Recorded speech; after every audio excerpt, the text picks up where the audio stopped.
Hola, buenos días a todos.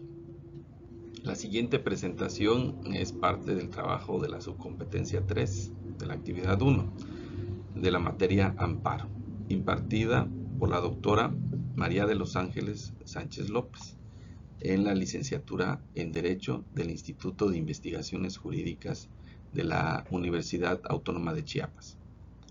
El tema a desarrollar el día de hoy es la jurisprudencia, su definición, la jurisprudencia como fuente del derecho y la manera de formación de la jurisprudencia. Ok, vamos a comenzar por la definición. Dice que la palabra jurisprudencia proviene del latín iuris prudentia, compuesta de las raíces latinas ius, que es el derecho, y prudens, que es sabiduría o conocimiento. En su sentido etimológico, el significado es el significado sabiduría del derecho.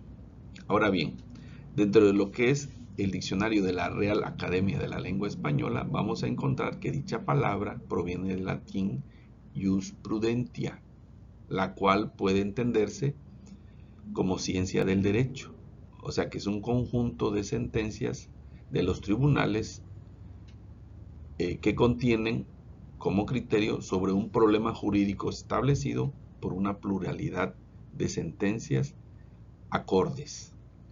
¿Sí? Esa es en cuestión de su definición. Ahora vamos a ver qué es lo que dice la Suprema Corte de Justicia de la Nación, ¿sí? Que en este caso es el Poder Judicial de la Federación en nuestro país, aquí en México. Dice que es un conjunto de principios, razonamientos y criterios que emanan de las resoluciones que emite la Suprema Corte de Justicia de la Nación en los plenos de los circuitos o de los tribunales colegiados de circuito al interpretar las leyes. Dice también que la jurisprudencia determina cuál es el sentido y el alcance de las leyes para su aplicación al resolver una controversia.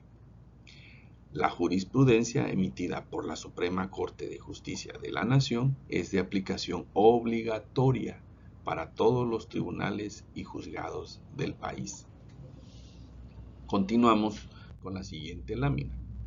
Encontramos dentro de nuestra investigación precisamente una jurisprudencia dentro del Semanario Judicial de la Federación y su Gaceta. Encontramos la tesis aislada número 9 del tomo 18 de octubre de 2003 y dice la siguiente jurisprudencia.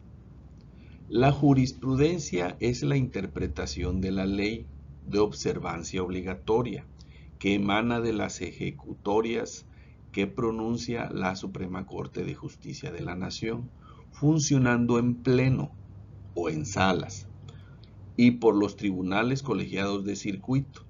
Doctrinariamente, la jurisprudencia puede ser confirmatoria de la ley, supletoria de la ley o interpretativa de la ley.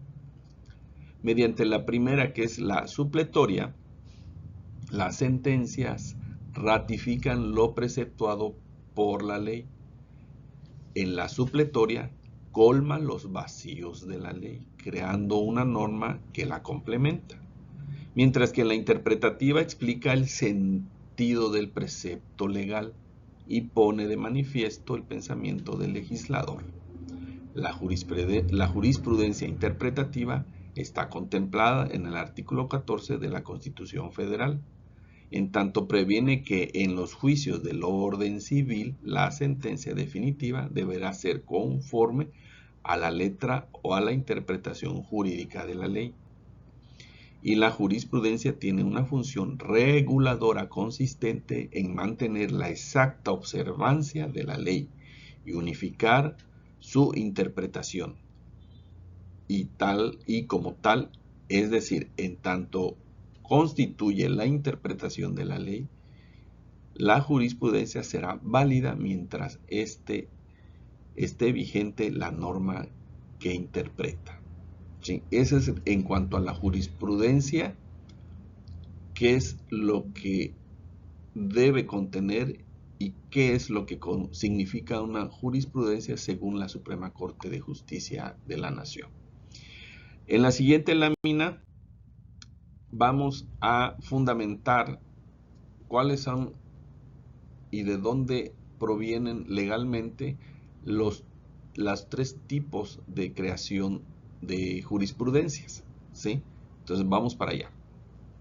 Vamos a encontrar que son tres tipos de jurisprudencias, que es la reiteración de criterios, la unificación de criterios y las jurisprudencias derivadas de las resoluciones en controversias constitucionales y acciones de inconstitucionalidad.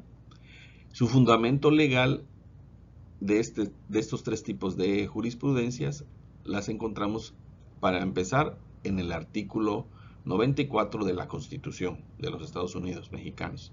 Después la vamos a encontrar en el artículo 192, 193, 194 y 197 de la Ley de Amparo.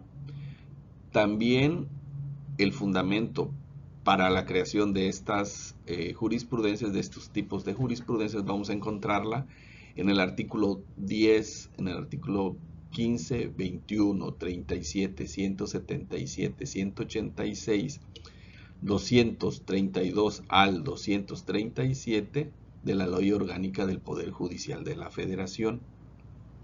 También vamos a encontrar dentro de la ley reglamentaria de esta ley del Poder Judicial de la Federación, en el artículo 42, 43, 59 y 72 de la ley reglamentaria de la ley del Poder Judicial de la Federación, ¿sí? Y por último, en el artículo 105 de la Constitución Política de los Estados Unidos Mexicanos. Vamos a iniciar por la jurisprudencia de reiteración de criterios. Dice que la jurisprudencia se integra por el criterio contenido en 5 sentencias resueltas en un mismo sentido, no interrumpidas por otras en contrario, y emitidas por un mismo órgano jurisdiccional. Ahora, por unificación de criterios, tiene como finalidad preservar la unidad de interpretación de las normas que integran el orden jurídico nacional, al decidir las tesis que deben prevalecer como jurisprudencia obligatoria, cuando existen criterios divergentes sustentados por los tribunales colegiados o por las salas del máximo tribunal, o sea que el máximo tribunal es la Suprema Corte, en torno a un mismo problema legal, sin que se afecten las situaciones jurídicas concretas derivadas de las sentencias dictadas en los juicios que se emitieron en los criterios contradictorios. Ok, vamos a continuar entonces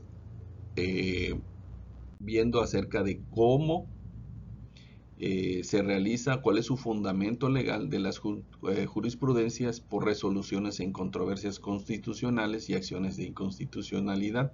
Encontramos que la justificación jurídica de esta última forma de creación de jurisprudencia está en el penúltimo párrafo de la fracción primera del artículo 105 constitucional.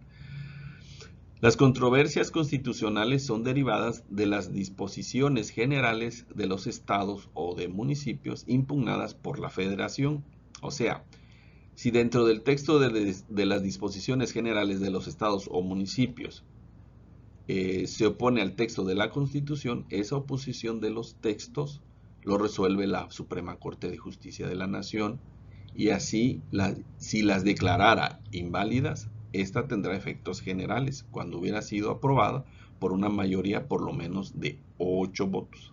Ahora bien, las acciones de inconstitucionalidad son cuando tengan por objeto plantear posibles contradicciones entre una norma de carácter general y la Constitución.